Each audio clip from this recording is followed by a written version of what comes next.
go. Nomad X family, Facebook fam, everyone out there. We're back on track on an awesome Monday, and we're here with an absolute legend. His name is Erik Qualman. Bro, welcome to the show. Great to Awesome have to be you here. Love it. Bro, Happy Monday, bro. everybody. Bro, I was just saying, I love your glasses. They're like so shiny and green. We're gonna dive into that story later on and learning what that means or why you having them. But first of all, let's give us a short overview about who you are and what you actually do. Awesome. No, I love it. So my name is Erik Qualman. A lot of you out there know me as Equalman. I primarily write books and speak on stage for a living, which now is mainly virtual speaking. But that's what I've done the past 11 years. Before I did that, I was in the tech space. I worked for Yahoo back when they were Facebook of the day. I was head of marketing at Travelzoo, helped take that company public, was top performing stock on the NASDAQ. But that's what I do, man. I write books, and then I own an animation studio. So a lot of your listeners or viewers might know us for Social Media Revolution or our digital transformation videos with the Fat Boy Slim right here, right now. And so a lot of people are like, oh, I didn't know you did that. That's crazy. I've been watching those videos or sending them to my clients for years, that digital video. So thanks for making those videos. It's helped me sell a lot of business. So that's primarily what we do. And it's been a wild ride. Awesome, bro. Awesome. I mean, like, you are an absolute legend. I mean, like, I knew you before, but then once it was confirmed to have you on an interview, I started to dig a little bit deeper and do my homework, and I was literally overwhelmed. You're in the business for so many years, and you inspired so many other people. So the way you're putting the content out there is just like crazy, overwhelming. So first of all, thanks again to be on the show and to share value today. I'm super excited for the next 20 minutes. I actually love, that's something we didn't touch base on it so far. I love what it says in your background. It says like focus. Yeah, no, I mean, we've got the glasses. It's all about focus. And so I always talk about my first book, Socialnomics. And I told people, hey, you got to get on this. You know, it's going to be huge. It's going to revolutionize things, not just for teenagers. And then this book that just came out this week is almost an anti-venom to Socialnomics in a way, because people started to get too far into their phones. And now with the pandemic, everyone's going virtual. This just is a kind of a nice guide to help people focus in a world that's constantly changing. How do I focus on not being busy all the time? Like, a lot of people say, how you doing? I'm busy. You want to avoid that. It's like, no, you want to, how you doing? I'm excited because I'm focused on the big. So think big versus busy. And so we moved the book forward because so many people were okay physically from COVID, but mentally they were struggling with, where do I focus? Where do I go? And so that's why we've been having fun with the book. And it's been really rewarding for me to see it's helping people during these tough times. So that's why I always have that front and center. Awesome, man. Absolutely loving it. We're definitely going to touch base on that as well. And we also going to drop your website here in the comments later on so people can find you and also can learn about your new book. But what is it with these green glasses? Is it about branding? Is it about so people recognize you, or why the green glasses? Yeah, I'll try to give you the short version of the story, but the summary for everyone out there watching and listening is just that step into your story. You know, it's going to be uncomfortable to step into your story, but don't do what I did. So what I did is I resisted my story for 12 years, 15 years, because I was just uncomfortable with it. Because of my name, Erik Qualman, first initial, last name forms Equalman. And so with a moniker like Equalman, you get made fun of a lot. So you might have, when I was an intern, it was like, oh, Equalman the superhero can get the coffee because he's super fast. And so fast forward 12, 15 years, I'm fighting this. And then one of the books, I think it was Digital Leader, was doing quite well. And so down for a magazine interview, they want to take a cover photo. And they said, hey, because of your moniker, Equalman, we'd love for you to wear some Clark Kent glasses. And since St. Patrick's Day is coming up, we'd love for them to be green. And so I said, yeah, let's do it. And I didn't think much of it. And then I flew to Kenya to speak. And the night before I was going to get on stage, I was with this lady. We're going to a rescue shelter. I was going to adopt a baby cheetah. Not to take home. You know, my wife would kill me if I took home a cheetah, but just to kind of support the local area. On the way over, the lady looks at me and goes, "Hey, we had Usain Bolt, the Olympic sprinter, here this week, and she adopted from the same litter that you're adopting from. We filmed him. We'd love to film you to put it all together and really promote the rescue shelter to raise money." And so I looked at her and said, "That's awesome. Let's do it." And then she kind of pauses and she goes, "But obviously when we film, we want to make sure you're wearing your iconic green glasses." And I looked at her, and I'd only worn the glasses once at this point. I looked at her, I go, "I don't wear those all the time. I'd look like an idiot walking around wearing green glasses all the time."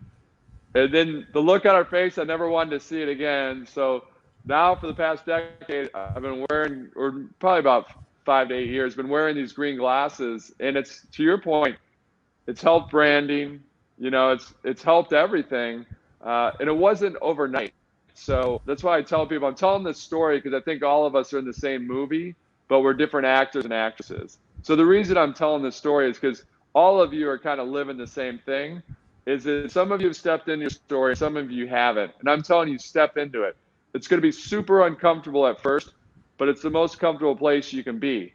Because when I started wearing these green glasses, a lot of Fortune 500 companies booked me to speak in front of their companies. And we lost some business because they go, "Well, we want someone that's a little more serious. I mean, this is business. We can't have someone with green glasses."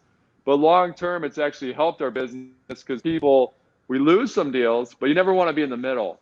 So we're over here. So now they go, "We want the guy that brings the excitement." And then also they now buy glasses for the whole audience. And so it's crazy. We're now in the business of creating glasses. And so a couple of reasons I tell that story. One, it reminds me to walk in discomfort. When you wear green glasses, you know, if it doesn't challenge you, it doesn't change you. And I know your audience is pretty good at this. Like, they know they've got to step into that discomfort. So the green glasses help remind me of that as well. But it's also good for branding. There's been a lot of things we never expected to come out of it. Now we make glasses. You think about writing a focus book. Now you can play off the glasses for focus. It's the year 2020, Vision 2020. So a long answer, but the reason it's long is because I think it'll help the audience a lot, because all of you are probably resisting your true story, and I want you to step into that discomfort. Awesome, bro. I think that it makes totally sense. And I think that's kind of like what it's all about.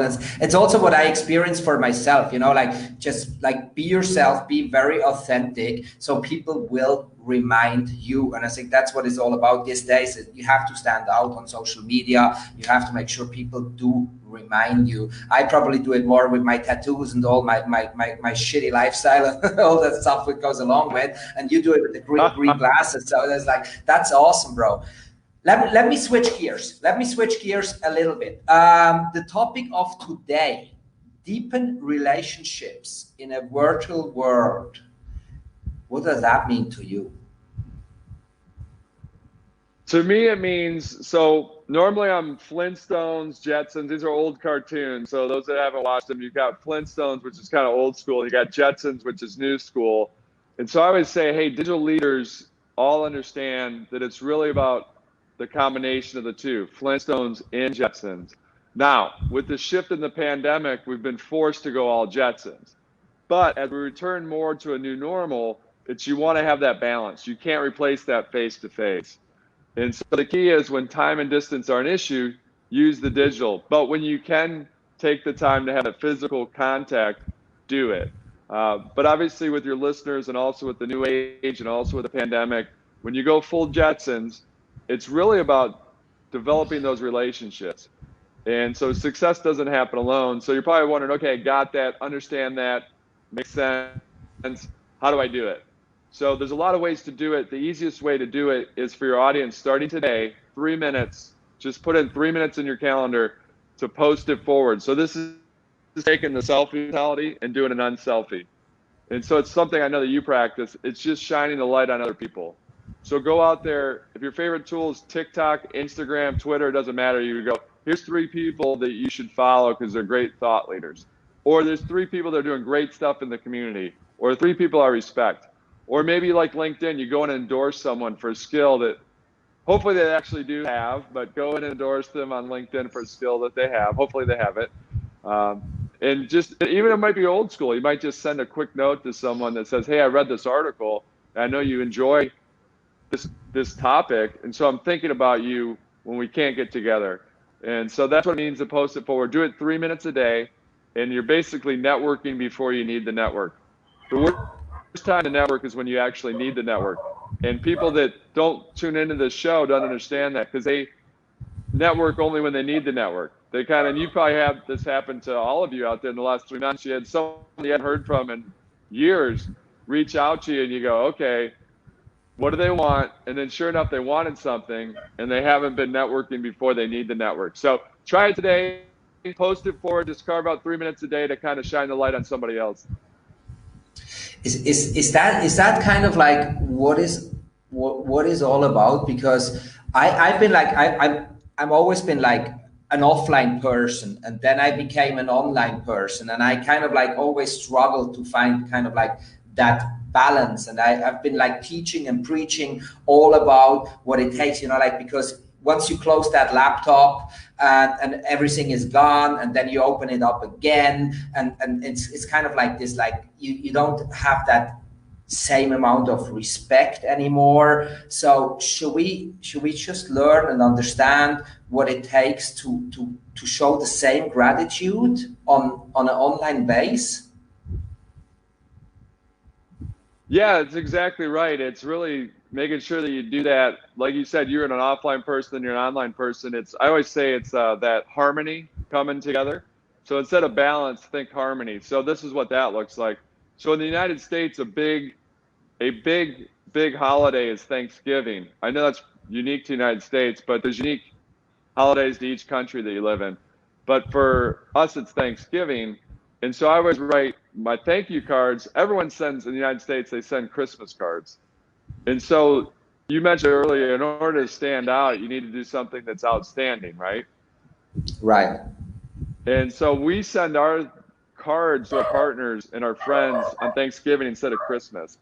And the reason I'm saying harmony is that I handwrite the card, we mail it, but we also take a picture of it and send it to them digitally for a couple of reasons. One, it might get lost in the mail, but two, what we found is that they can easily, quickly respond to us. They're not going to write us back a note, but they will reply to the digital piece. So now they're getting the physical and they're also getting the digital, and they'll post it out there sometimes on social that says, hey, this is awesome. They wrote me this physical note. Here's a picture of it.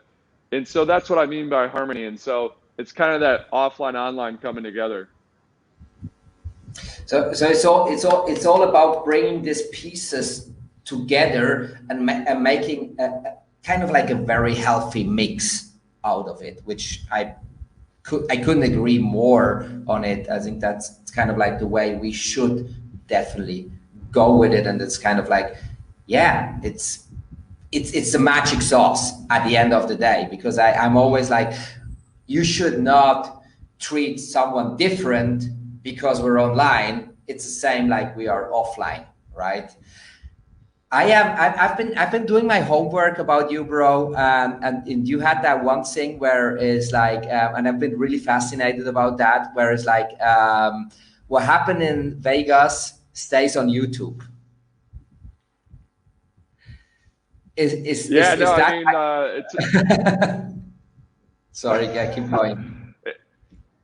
No, it turned into a book. I mean, I just was trying to help people with their digital stamp or their digital stamps, basically your digital footprint plus your digital shadow. So your footprint's what you upload about yourself, but your shadow is what other people post about you. So the shadow is more important, but collectively they form your stamp. And I always say your digital stamp's just a fancy term for your personal brand, and that a personal brand's just a fancy term for your reputation. And your reputation is your ultimate legacy, and your reputation is what drives everything out there. And so I started to see people not understand how to communicate online, and they still don't, especially with politics and these, what I call these tinderbox topics, is people ruin their careers because they don't understand this stuff's in digital ink, not in pencil, and how to be authentic without being offensive. And so that's why it turned into a book. I used to just say, hey, remember what happens in Vegas stays on YouTube. And then I just started seeing people not understand it. So I go, okay, I got to give a quick guidebook on here's the 36 rules that you need to understand. Here's how you do to produce your best. So it's not all don't do this, don't do that. It's here's how you produce your best personal brand, and then here's how you protect it. So it's the two things, production and protection. Awesome. That's cool, man. I love it. And I was, as I said before, I was pretty much fascinated when you put that book out. And it was like, okay, that's so true. That's so spot on. Looking at what we are facing at the moment, you know, like, okay, the whole Corona thing is going on, and everyone is going even more online. How can we, let me turn it like that, how can we stay on YouTube? You know, like, how can we stand out on all these social media channels? How can we, it just not by wearing green fancy glasses, how Sure. would you, let's drop some value bombs here. What would you recommend to the community in terms of like, how can we make it happen out there by being branded in a way that people are really remember us? No, it's a great question. And this was true before the pandemic, but now you've kind of thrown on some gasoline to what this means. And so it becomes even more important. What I'm about to say to everybody is I just gave a commencement address to a large university, and I told the students, and I could see the heart attacks that all the parents had, because I said, your goal in life shouldn't be to be successful. And like, you can see the teachers and the faculty and the parents kind of like, what? Who got this speaker? And I said, your goal in life should be to first ask, how do I provide value? And so in this pandemic, always ask, how can I help? How can I provide value first? And then that will lead you down the path of success. So whenever you're thinking about a post, I always say 3-second rule. Is it going to provide value? If you have to think more than 3 seconds, then it's not. Now, you're not always going to get it right, but that 3-second rule really helps. And then also, here's what it looks like. So my team, we have an animation studio. And primarily what I do is speak on stage live events. So you can imagine pandemic, boom, no live events. Just like musicians and comedians, now I can't get on stage. And so instead of sitting there licking your wounds, you got to ask, and it was tough. Like, I got hit. We're like, oh, what do we do? And I go, well, we have an animation studio. How can we help? And so I'd go with the animators and go, can we do some of those graphs that move? Like early on, they didn't have these. I go, you know those moving charts? We should do that for COVID. And then we're like, we're not going to make any money out of this. We're actually going to lose money putting these together, but we think it's going to help. And so when we do that, first, it helps people, so that matters the most. But then from a business standpoint, someone on TikTok just took one of those videos and reposted it. It had 20 million views. And so by asking the question, how do we help first, that leads to the success. And so that's what I always implore people to ask, you know, take that unselfie, do the unselfie, and then just think about, how do I ask the question, how do I provide value? I think that's boom. That's a massive value bomb. So community out there, when you listen to that, and I know a lot of you are gonna watch the review, that's exactly what you should do. I couldn't agree more on that. Awesome. So for everyone out there who is watching that right now, leave us a like, leave us a comment, and leave some questions. We're going to make sure they all going to get answered afterwards. I know, as I said before, a lot of you going to watch the review anyway. So guys, time is running fast, and I always promise to keep that down to 20 minutes. We're already up to 19 minutes. So let me come a little bit to the end. Erik, what can we expect from you? What are your next steps in the rest of 2020? How are you going to handle the pandemic? What are your next upcoming projects? You mentioned a book which is coming out. What else is going to happen? Yeah, so the book's out, the Focus Project, and so we moved it forward a couple months to help people during the pandemic that are feeling stressed or don't know where to focus. And so we got so many comments. It's unheard of in the publishing world to move a book forward, but I thought it was the right thing to do. So it's already out there on Amazon across the world, so feel free to get it and check it out. But we'll be pushing that as much as possible the rest of the year because we think it's helping people. And then I always say our main goal is my goal in life is to empower people to their best life so that they can inspire others to do the same. So that's what we're focused on. We continue to do a lot of animation through Equalman Studios, but at the end of the day, we're just trying to help people to live their best life through all the different media outlets that we're able to reach people. And thanks for having me on the show because it's going to help us. Our goal is to get to 7 billion people. Like, that's the moonshot. And here we are in 2020, we've reached 50 million people. And so we're just on our way. Like, it's crazy. Wow. It's going nuts. So it's awesome. Wow, man. Congratulations to that. That's freaking awesome, man. You're really rocking the show. So it seems like you are definitely unstoppable. And it's really, really inspiring hearing you talking. I'm literally just coming out of an event before we jumped on that live stream, which was all about branding, and it was with the Unstoppable family. And then hearing that and now hearing you talking, I think there are like massive opportunities. So bro, thank you so much for inspiring. Thank you so much for your work. And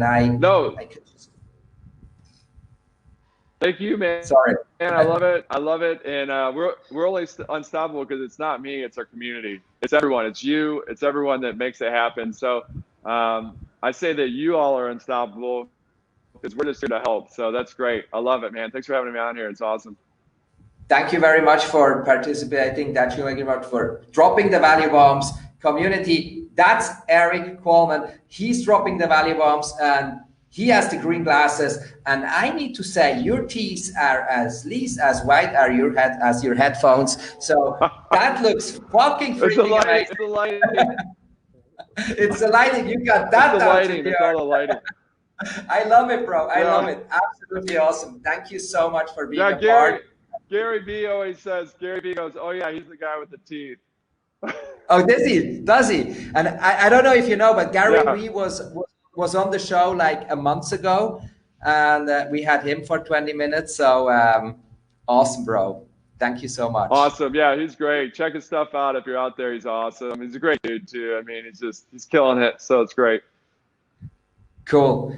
Now, but next, we got all the superstars. We had Gary Vee. Today we had Erik Qualman. We got them all. Thank you so much again for being here. It was a pleasure to listen, to learn, and I can't keep up with what you are doing, but it's very exciting to following you, and I'm super excited for what everything you're coming up with next.